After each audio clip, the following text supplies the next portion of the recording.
Hi കൂട്ടുകാരെ, പുതിയൊരു വീഡിയോയിലേക്ക് എല്ലാവർക്കും സ്വാഗതം. അങ്ങനെ സുശീല നേരെ പോയിരിക്കുന്നത് മന്ത്രവാദിനിയുടെ അടുത്തോണ്ടാണ് കേട്ടോ. അങ്ങനെ മന്ത്രവാദിയോട് പറയാണ്, ഞാൻ വിചാരിക്കുന്നത് പോലെ ഒരു കാര്യം തന്നെ നടക്കുന്നില്ല, എന്തൊരു ദുർവിധിയാണ് എനിക്ക് എന്ന് പറയുമ്പോൾ ഉടൻ തന്നെ തനിക്ക് എതിരായ ഒരു ശക്തിയുണ്ട്, അതുകൊണ്ട് തന്നെ ഒന്നും തന്നെ നടക്കത്തില്ല. ഇനി എന്താ ഞാൻ ചെയ്യുക?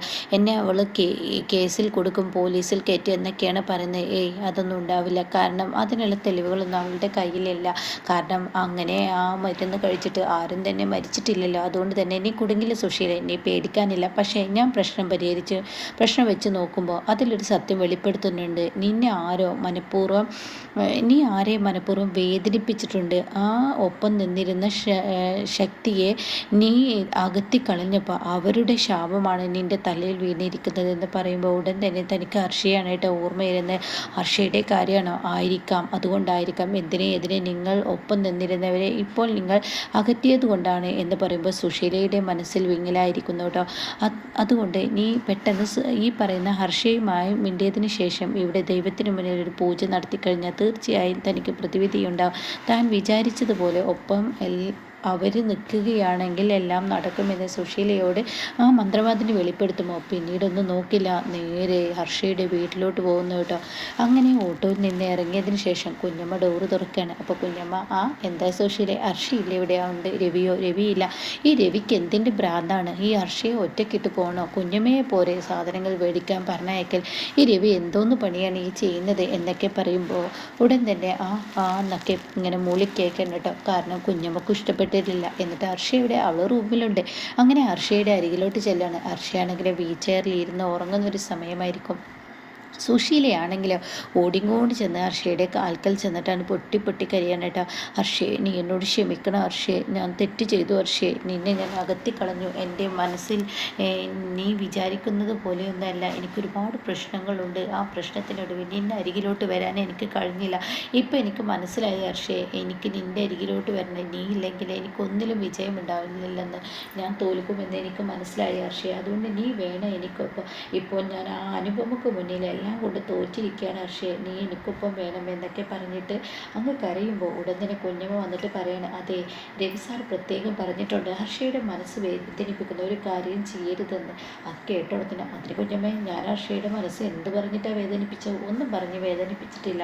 എന്നിട്ട് ഹർഷയോട് പറയണ, ഹർഷ, ഞാൻ നിന്നെ കാണാൻ വന്നത് നിന്റെ കുഞ്ഞിനെ ഓണക്കൂടി കൊണ്ടുവരാനാണെന്ന് പറയാം. ഹർഷയുടെ മടിയിലത് വെച്ച് കൊടുക്കുമ്പോൾ ഹർഷ ഒരു പുച്ഛഭാവത്തോടു കൂടിയാണ് കേട്ടോ നോക്കുന്നത്.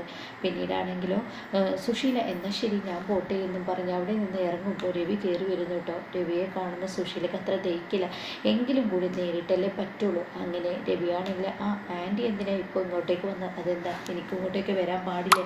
എൻ്റെ ഹർഷ പഴയ സ്റ്റേജിൽ നിന്ന് നല്ലൊരു സ്റ്റേജിലോട്ട് വന്നുകൊണ്ടിരിക്കുമ്പോൾ ആൻറ്റിയുടെ ഈ സാമീപ്യം അവളുടെ മനസ്സിനെ വല്ലാതെ ആടി ഉലയിപ്പിക്കും. അതില്ലാതിരിക്കാൻ ആൻറ്റിക്ക് ഇങ്ങോട്ടേക്ക് വരാതിരുന്നാൽ മതിയായിരുന്നു എന്ന് പറഞ്ഞ ഉടൻ തന്നെ, എൻ്റെ രവി, അതിന് ഞാൻ വന്നതിൽ അവൾക്ക് യാതൊരുവിധ കുഴപ്പമില്ല.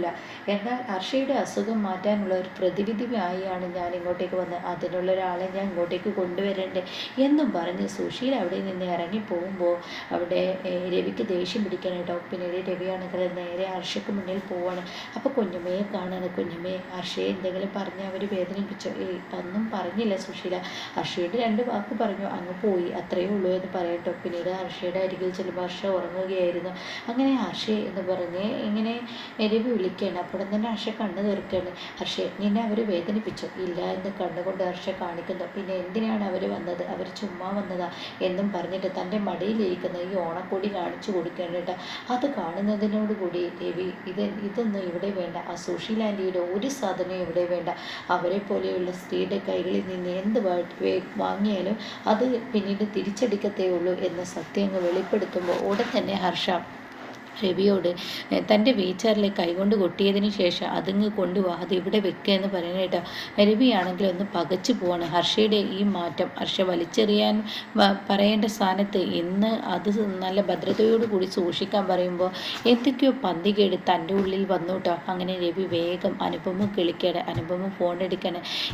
എന്താ രവി സാറേ? അതെ, ഇന്നിവിടെ ഈ പറയുന്ന സുശീല ആൻറ്റി വന്നിരുന്നു. എന്തിനെന്ന് ചോദിക്കുമ്പോൾ ഉടൻ തന്നെ പറയണേ, അതെനിക്കറിയത്തില്ല, അവർ ഇന്ന് ഇവിടെ വന്നിരുന്നു. അവർ വന്നത് എന്തിനാണെന്ന് എനിക്ക് അത്ര സുഖമായിട്ട് അങ്ങ് തോന്നുന്നില്ല. എന്തൊക്കെയോ പ്രശ്നങ്ങൾ ഉണ്ടാക്കാനാണ്. ഈ വരവോടുകൂടി തീർച്ചയായും ഹർഷയുടെ പഴയ നിലയിലോട്ട് തന്നെ ഹർഷ പോവും, ഹർഷ തളരും എന്നൊക്കെ പറയുമ്പോൾ ഉടൻ തന്നെ അനുഭവം പറയാണ്, അത് ശ്രദ്ധിക്കേണ്ടിയിരിക്കുന്നു, എന്തായാലും അവരുടെ വരവ് പേടി തന്നെ എന്നിങ്ങനെ പറയുന്നുണ്ട് കേട്ടോ.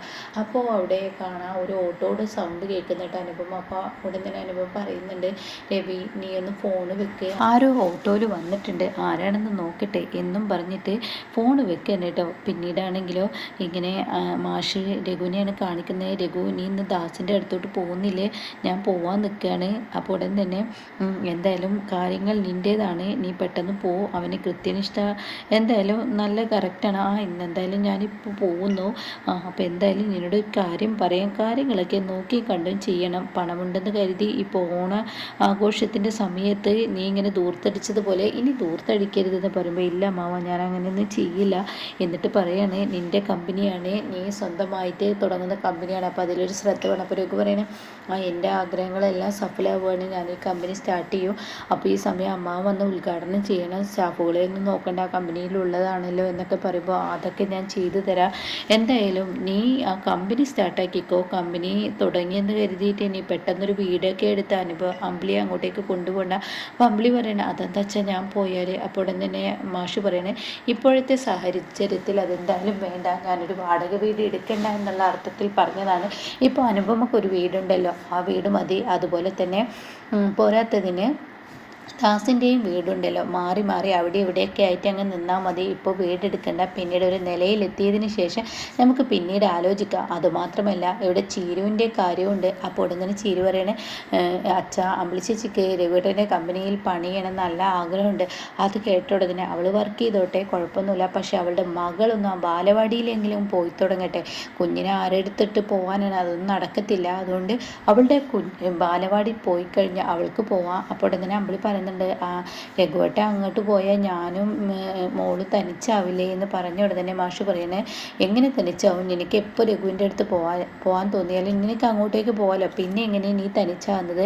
അത് കേൾക്കുന്ന അമ്പിളിക്ക് ഉത്തരമില്ല. എന്നിട്ട് മാഷ് പറയാണ്, നീ അമ്പിളി സത്യം പറയുകയാണെങ്കിൽ ഇവിടെ നിന്ന് പോയി കഴിഞ്ഞാൽ നമ്മുടെ ചീരു ഇവിടെ തനിയാവില്ലേ?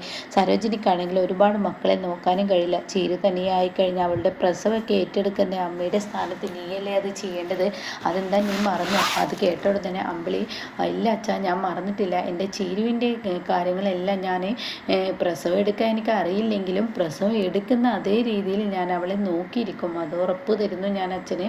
എന്തായാലും ചീരു നിനക്ക് ഞാൻ ഇവിടെയും ഞാൻ പോകുന്നു എന്നല്ല. അപ്പോൾ ഉടനെ തന്നെ മാഷ് പറയണേ, എന്തായാലും അപ്പോൾ രഘു പറയുന്നുണ്ട്, പ്രസവ സമയത്ത് നമ്മൾ കൊണ്ടുപോകുന്നത് ടൗണിലോട്ട് തന്നെയല്ലേ? അതെ ടൗണിലോട്ട് തന്നെയാണ്, പക്ഷേ ഒരു കാര്യം പറഞ്ഞേക്കാം, അമ്പിളിക്ക് 3 മാസം കഴിഞ്ഞ് എന്തായാലും രഘുവിൻ്റെ കമ്പനിയിൽ പണിക്ക് പോവാം. അതുവരെ എല്ലാവരും അവിടെ ഉണ്ടാവട്ടെ, ഒരുപാട് കുഞ്ഞുങ്ങളുള്ളതല്ലേ, അതുകൊണ്ട് നോക്കാനൊക്കെ നല്ല ബുദ്ധിമുട്ടല്ലേ. അപ്പോൾ അതുകൊണ്ട് അവിടെ ഉള്ളത് അനുവും അമ്പിളിയും ഒക്കെ ഉണ്ടാവുന്നത് നല്ലതാണെന്നൊക്കെ പറയുമ്പോൾ അവരിങ്ങനെ ചിരിക്കുന്നുണ്ട് കേട്ടോ. എന്നാൽ ശരി രഘു, ഇനി നേരം വഴുകണ്ട, കാരണം ദാസിന് ദേഷ്യം പിടിക്കുമെന്ന് പറഞ്ഞ് രഘുവിനെ പറഞ്ഞേക്കുമ്പോൾ അമ്പിളിയും ചീരും പിറകെ പോകുന്നു കേട്ടോ. അപ്പോഴാണ് രഘുവിൻ്റെ ഫോണിലോട്ട് ആദിൽ വിളിക്കുന്നത്. അപ്പോൾ ആരാ എന്ന് ചോദിക്കുമ്പോൾ, ഇത് ഞാൻ ആദിലാണ് രഘു, നിൻ്റെ കയ്യിൽ ഞാനൊരു നിധി വെച്ച് തന്നിട്ട് നീ എന്നെ ഇട്ടിങ്ങനെ വട്ടം കറക്കരുത്, അതുകൊണ്ട് എൻ്റെ ആ സ്വർണ്ണം നീ മര്യാദക്ക് ഇങ്ങ് തന്നേക്ക്. അന്ന് ഓണത്തിൻ്റെ അന്ന് വന്ന് ഞാനങ്ങ് പൊടിതട്ടിപ്പോകുമെന്ന് നീ വിചാരിച്ചിട്ടുണ്ടെങ്കിൽ അത് വേണ്ട.